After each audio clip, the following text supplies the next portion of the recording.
सब लोग जानते हैं, अगर हम प्रश्न करें सुसमाचार क्या है पूछें, आपसे ही पूछें, तो हो सकता है बहुत तरह के हमारे पास उत्तर मिलेंगे, है ना। हम देंगे। तो सुसमाचार क्या है इसके विषय में जानने से पहले हमारे पास चार प्रश्न हैं, महत्वपूर्ण प्रश्न, जो जीवंत प्रश्न है, जो हमारे जीवन के लिए हैं। नंबर एक, हमें किसने सिरजा है और किसके प्रति हम उत्तरदायी हैं। इन्हीं प्रश्नों के साथ हम आगे बढ़ेंगे। पहला प्रश्न क्या है, हमें किसने सिरजा है और हम किसके प्रति उत्तरदायी हैं। दूसरा प्रश्न है, हमारी समस्या क्या है, क्या हम संकटग्रस्त हैं और हैं तो क्यों हैं। साथ में चलेंगे, ध्यान से सुनिएगा।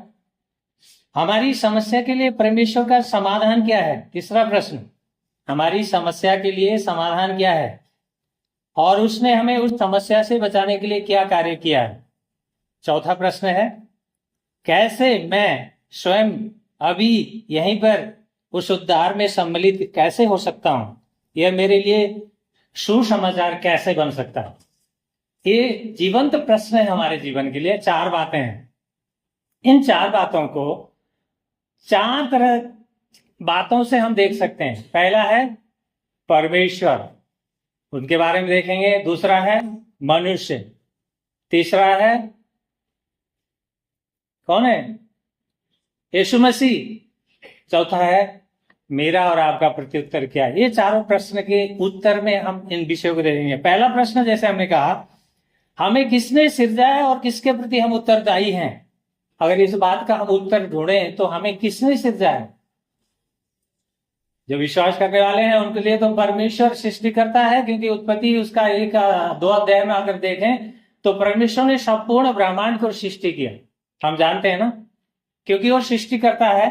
और परमेश्वर ने सृष्टि किया, मनुष्य की उसने रचना की, बनाया, संपूर्ण ब्रह्मांड को बनाया उसने। जो कुछ भी था आप पढ़ सकते हैं, उत्पत्ति के पुस्तक 1 और 2 अध्याय में पढ़ें तो पूरा सृष्टि के बारे में है।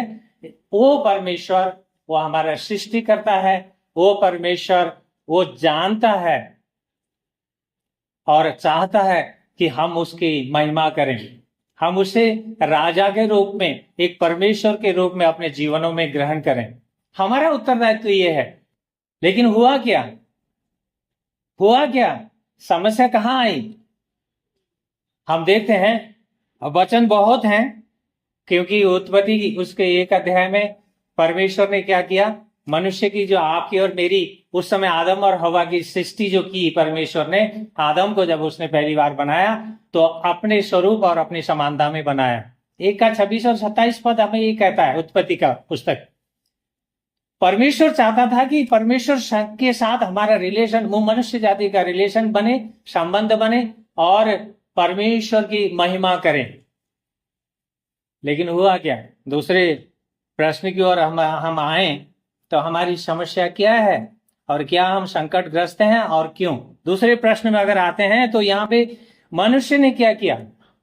मनुष्य ने परमेश्वर के उस प्रेम को, परमेश्वर के उस करुणा को उसने विद्रोह के द्वारा, उसने आज्ञा का उल्लंघन करने के द्वारा क्या किया, संबंध को तोड़ दिया। जहां पाप का प्रवेश हुआ, मनुष्य जाति का सबसे बड़ा समस्या है ये। मनुष्य ने क्या किया, विद्रोह किया, पाप किया और परमेश्वर की जो आज्ञा का उल्लंघन करने के द्वारा मनुष्य के जीवन में पाप का प्रवेश हुआ। उत्पत्ति उसका 3 अध्याय में पढ़ें, क्योंकि हमारे पास पूरा पढ़ने का समय नहीं, इसलिए मैं आपको याद दिलाना चाहता हूं।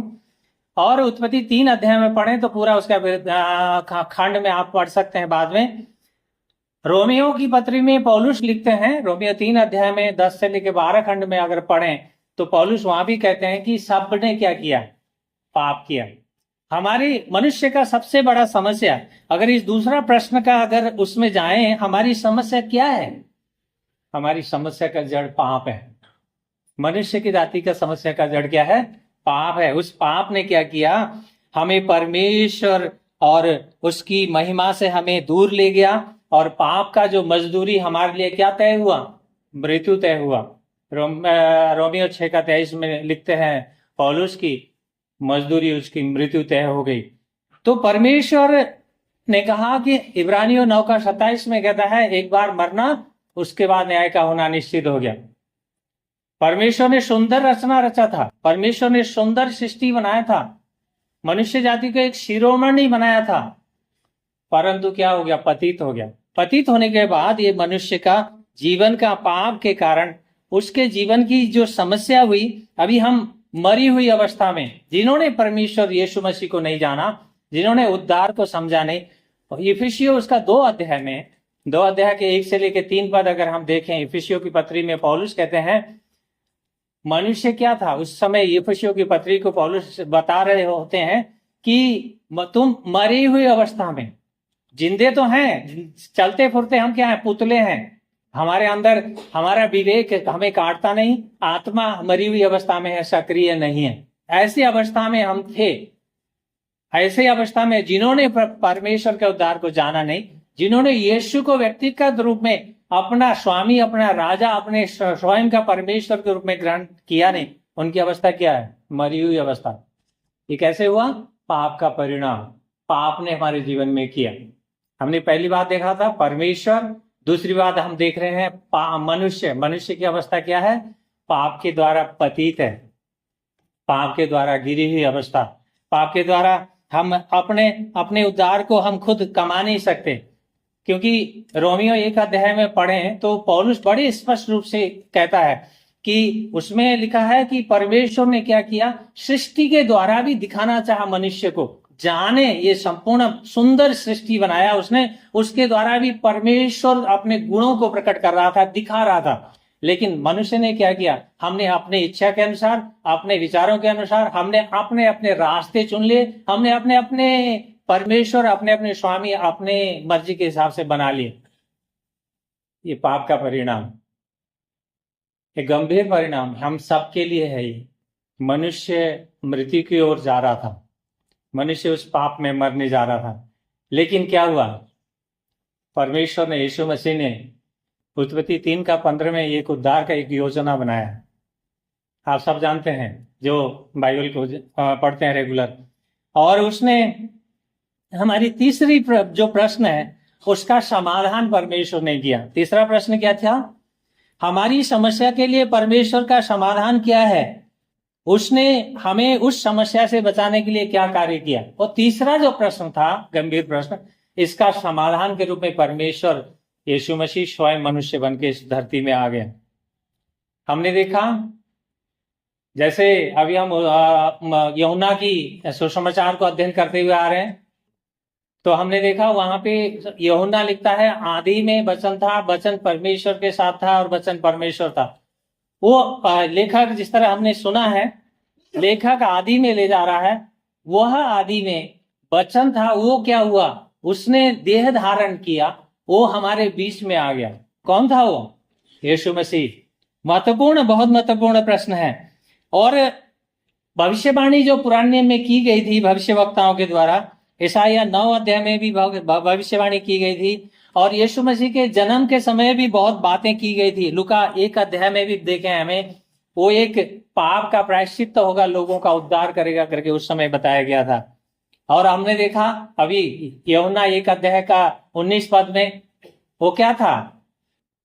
परमेश्वर का मेमना बन गया, जो जगत के पापों को उठा लेता है। बार बार सुन रहे हैं, ये सुसमाचार है, बार बार सुन रहे हैं, लेकिन क्यों कह रहे हैं? ये बहुत महत्वपूर्ण है। आपको और मुझे और निकटता से और करीब से हमारे संबंध परमेश्वर के साथ और निकटता का हो जाए, ताकि हम यीशु मसीह को जाने वो कौन है। अभी ये जो मेमना है, पुराने नियम में क्या था? व्यवस्था दिया था परमेश्वर ने मूसा के द्वारा इस्राएलियों को, अपने पापों के लिए साल में क्या करो? एक मेमना, जो पाप करते हो तो परिवार के बीच में एक मेमने को बलि चढ़ाओ, ताकि तुम्हारे पाप का क्षणिक क्या हो? समाधान हो। लेकिन वो जो बलि देना का प्रथा था, उसको यीशु मसीह की ओर दिखा रहा था। उस यीशु मसीह ने, वो तो बार बार चढ़ाना पड़ता था बलि, बार बार मेमने चाहिए, हर समय चाहिए, हर साल चाहिए। लेकिन उस परमेश्वर ने एक ही बार, वो सदा के लिए आपके और मेरे लिए वो प्रायश्चित्त का मेमना बन करके एक ही बार वो क्रूस पे बलिदान हुआ और सदा के लिए आपके और मेरे बदले में उसने क्या किया, लहू बहा दिया और मेरा और आपका उद्धार का उसने रास्ता खोल दिया। उसने आपके और मेरे फिरौती का जो मूल्य है यीशु मसीह ने चुका दिया। मरकुस उसका 10:45 में कहता है वो फिरौती का मूल्य है वो यीशु मसीह, वो प्रायश्चित्त का मेमना बन गया मेरे बदले में। अगर आप सोचते हो मेरे बदले में, मैं कहता हूं मेरे बदले में, अर्थात जो कोई भी है जो कहता है कि नहीं नहीं मेरे बदले में है यीशु मसीह का बलिदान, जिसने बलि करके अपने लहू को मेरे अधर्म के लिए सदा के लिए मिटाने के लिए एक ही बार सदा के लिए कर दिया। ये बहुत महत्वपूर्ण विषय है, ये परमेश्वर का एक अद्भुत एक कार्य है, क्योंकि इसके बारे में अगर बात करें तो बहुत हम लंबा जा सकते हैं, क्योंकि परमेश्वर के कार्य यीशु मसीह ने हमारे बदले, वो तो निष्पाप था। कोरिन्थियों में पौलुस कहता है वो हमारे लिए पाप बन गया, यीशु मसीह हमारे बदले में पाप बन गया। दूसरा कोरिन्थी 5:21 में अगर पढ़े तो इस प्रकार लिखा है, बहुत से खंड हैं जहां पे यीशु मसीह हमारे प्रायश्चित्त का मेमना बन गया। हमारे पाप के बदले में जो हमने अर्थात हमारे पूर्वजों ने जो अदन के वाटिका में उस विद्रोह के द्वारा परमेश्वर के साथ जो संबंध विच्छेद कर लिया था, दूर चले गए थे, हमारे और परमेश्वर के बीच में बहुत बड़ा खाई जो बन गया था, उस खाई को पाटने यीशु मसीह आ गया और उस यीशु ने आपके और मेरे लिए क्या किया, बलिदान दिया, लहू बहाया। वो उसका प्रायश्चित्तकारी बलिदान सदा के लिए एक बार और सदा के लिए उसी का लहू मेरे और आपके पापों को धोने में सक्षम और विश्वास योग्य है। इसी कारण चौथा प्रश्न के ऊपर आए। तीन प्रश्न हमने देखा। चौथा प्रश्न है, कैसे मैं स्वयं यहीं पर अभी उस उद्धार में सम्मिलित हो सकता हूं, कैसे मेरे लिए सुसमाचार बन सकता है। हम सुसमाचार की बात कर रहे हैं, सुसमाचार था, लेकिन बीच में वो हमारे लिए क्या हो गया था, सुसमाचार नहीं हुआ, बैड न्यूज हो गया हमारे अधर्म, मनुष्य के अधर्म के कारण। लेकिन यीशु के उस बलिदान के कारण क्या हो गया, वो हमारे मेरे लिए आपके लिए सुसमाचार बन सकता है। कैसे? प्रभु यीशु ने मरकुस 1:15 में अगर देखें तो उसने लिखा, प्रभु यीशु कहते हैं मन फिराओ और सुसमाचार पर विश्वास करो। मन फिराने का अर्थ क्या हुआ, पश्चाताप करो, पाप से फिर जाओ, उस प्रायश्चित्तकारी उस बलिदान पे विश्वास करो। जो व्यक्ति इस प्रकार से अपने हृदय को बदलता है, पाप से मुड़ता है, वहां पे क्या करता है, उस बलिदान को, जो यीशु का लहू जो बहा क्रूस पे, उस लहू के ऊपर विश्वास करता है। हाँ, मेरे गुनाह, मैं गुनहगार हूं, मेरे गुनाह के लिए मेरे बदले में यीशु क्रूस में चढ़ा है और मेरा गुनाह को उसने क्रूस पे ले लिया है, और मैं उस परमेश्वर के सामने मैं क्षमा मांगता हूं या मैं क्षमा मांगती हूं। तो क्या करता है वो परमेश्वर, आपको इसी समय उस पाप का उस दाग से हटा करके पवित्र अपना संतान बनाने के लिए तैयार है। करना क्या है, हमने 4 बातें किया। करना क्या है, जो अंतिम चौथा हमारा, मेरा और आपका प्रत्युत्तर बहुत महत्वपूर्ण है। हमने देखा यीशु मसीह ही संपूर्ण मानव जाति का प्रायश्चित्त वही है, क्योंकि लिखा है ना यूहन्ना 3:16 में, आपको ज्यादातर पता ही होगा क्या लिखा है, जगत से परमेश्वर ने प्रेम किया, लेकिन बचा कौन, वही बचेगा जो उस पर विश्वास करे। अनंत जीवन केवल उसको ही मिलेगा जो उस पर विश्वास करेगा, उसके उस प्रायश्चित्तकारी बलिदान में वो विश्वास करेगा, केवल बचने वाला वही। आज का ये दिन आपके लिए सुसमाचार, मेरे लिए सुसमाचार कैसे बन सकता है। आप अपने लिए प्रार्थना करें, अपने हृदय में प्रार्थना करें, कहें प्रभु मैंने पाप किया है, मैं अधर्मी हूं, मैं गुनहगार हूं, मैं पापी हूं, लेकिन मैंने जाना कि यीशु मसीह आपका क्रूस का लहू मेरे अधर्म को, मेरे पापों को, मेरे गुनाह को क्षमा करने में सक्षम है। मैं विश्वास करता हूं या करती हूं उस प्रायश्चित्तकारी उस बलिदान में, आपके उस लहू में मेरे गुनाह को क्षमा करें, मेरे पापों को क्षमा करें। मैं आपके चरणों में आती हूं या आता हूं, इस तरह से आप अपने लिए प्रार्थना करें तो आप पाएंगे, आप अनुभव करेंगे, आपको लगेगा कि हाँ, सचमुच में परमेश्वर यीशु मसीह ने मेरे गुनाह को मिटा दिया है। ये क्या है? ये खुशखबरी है, ये सुसमाचार है। हम मनुष्य अपने ही रास्ते में, अपने ही पापों में, अपने ही मार्गों में भटके हुए थे, लेकिन यीशु के द्वारा अभी आप और हम क्या हो गए? यीशु मसीह के उस प्रायश्चित्तकारी बलिदान के द्वारा हमने क्षमा पा लिया। क्यों? क्योंकि हमने अंगीकार किया, अपने गुनाह को स्वीकार किया, माना। देखिए, जब तक नहीं मानते ना, जब तक हम अंगीकार नहीं करते, मैं पापी हूं, मैं गुनहगार हूं, मैंने पाप किया है, तब तक क्षमा नहीं होता। ध्यान रखिएगा, कहना पड़ेगा, मानना पड़ेगा, विश्वास करना पड़ेगा। ये बहुत बड़ी बात है। विश्वास के बिना कुछ नहीं होने वाला। ये जो प्रायश्चित्तकारी बलिदान है यीशु मसीह का, ये परमेश्वर का उपाय है। परमेश्वर चाहता है कि मनुष्य को फिर से उसी स्थान में ले जाए जहां यीशु के द्वारा परमेश्वर एक राजा हो, हम उसकी संतानें हो, और पाप वहां ना हो। परमेश्वर यही अवस्था में हमें ले जाना चाहता है। इसी कारण ये आपके लिए और मेरे लिए सुसमाचार है। सुसमाचार क्या है? हमने देखा यीशु मसीह है जहां परमेश्वर था, है, और यीशु मनुष्य की अवस्था हमने देखा।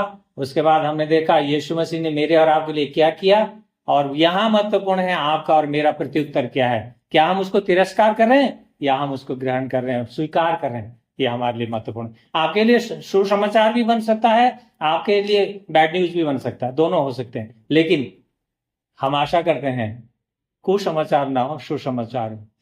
हमारे लिए खराब संदेश ना हो, हमारे लिए सुसंदेश हो। तो हमने बहुत कम समय में संक्षिप्त रूप में आपके सामने सुसमाचार रखा है। सुसमाचार, कोई पूछे सुसमाचार क्या है तो आप इस तरह से बता पाएंगे, मैं आशा करता हूं। Thank you. जय मसीह की।